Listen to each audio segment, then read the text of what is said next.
Hello everyone, সবাই কেমন আছে? সবাই নিশ্চয়ই খুব ভালো আছো, আমিও খুব ভালো আছি। আর হ্যাঁ, আমার প্রেগনেন্সি রিলেটেড ব্লগগুলো তোমাদের কেমন লাগছে? ভালো লাগছে তো? আশা করি ভালো লাগছে। আর এখনও আমার 8 মান্থ শেষ হতে 2 উইকস বাকি আছে, তো এখন আমার প্রেগনেন্সি 8 মান্থ রানিং।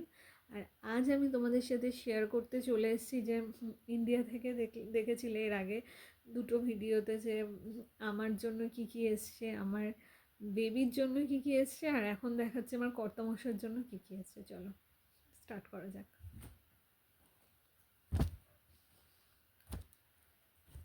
প্রথমেই দেখায় একটা টি শার্ট, ও সরি এটা টি শার্ট না, এটা এই হোয়াইট কালারের প্লেন টি শার্ট।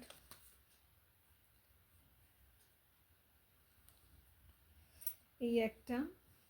আর হ্যাঁ, ওর জন্য সব থেকে কম এসছে, কারণ ওর পছন্দ হবে কি হবে না সেটা নিয়ে সবাই কনফিউজ। তার জন্য আমার বাড়ি থেকে ওকে টাকাই দিয়ে দেয়, কখনো কিছু কেনে না। তো সেই কারণেই। আর যেগুলো এসছে সেগুলো ওর পছন্দ মতো অনলাইনে দেখে অর্ডার দেওয়া হয়েছে। এবার আমি আমি নিজেও শিওর না যে ওর কতটা পছন্দ। ও অ্যাকচুয়ালি পছন্দ করে না যে ওর জামা কাপড় ও ছাড়া কেউ কিনুক, কারণ ওর পছন্দটা একটু আলাদা। তো সবাই সেটার গুরুত্ব দেয়। তো তার সত্ত্বেও ওর জন্য হয়েছে এই আর কি। কারণ সবার জন্য হচ্ছে, ও কেন বাদ যাবে বলো। এই আর একটা। এইটা ফুল শার্ট, মানে ফুল টি শার্ট। এই যে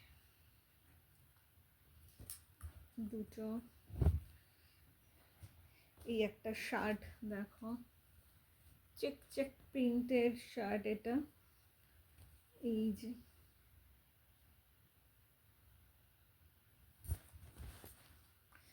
আর আর দুটো শর্টস।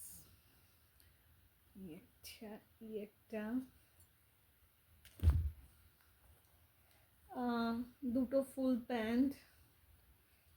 এই একটা, যেটাকে ট্র্যাক স্যুট বলে যেগুলোকে। এই একটা, এই যেগুলো আর খুলছি না, সিম্পলের মধ্যে এগুলো সামারে পরার জন্য।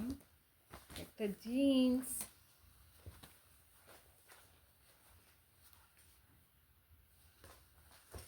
আর এই একটা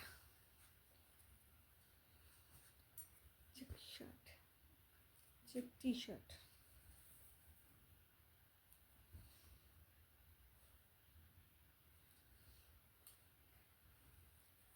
এই হলো ওর জিনিসপত্র যেগুলো এসছে ইন্ডিয়া থেকে। তো পরপর আমি তিনটে এই শপিং রিলেটেড, জামা কাপড় রিলেটেড ভিডিও বানালাম। তো তোমাদের কেমন লেগেছে জানিও।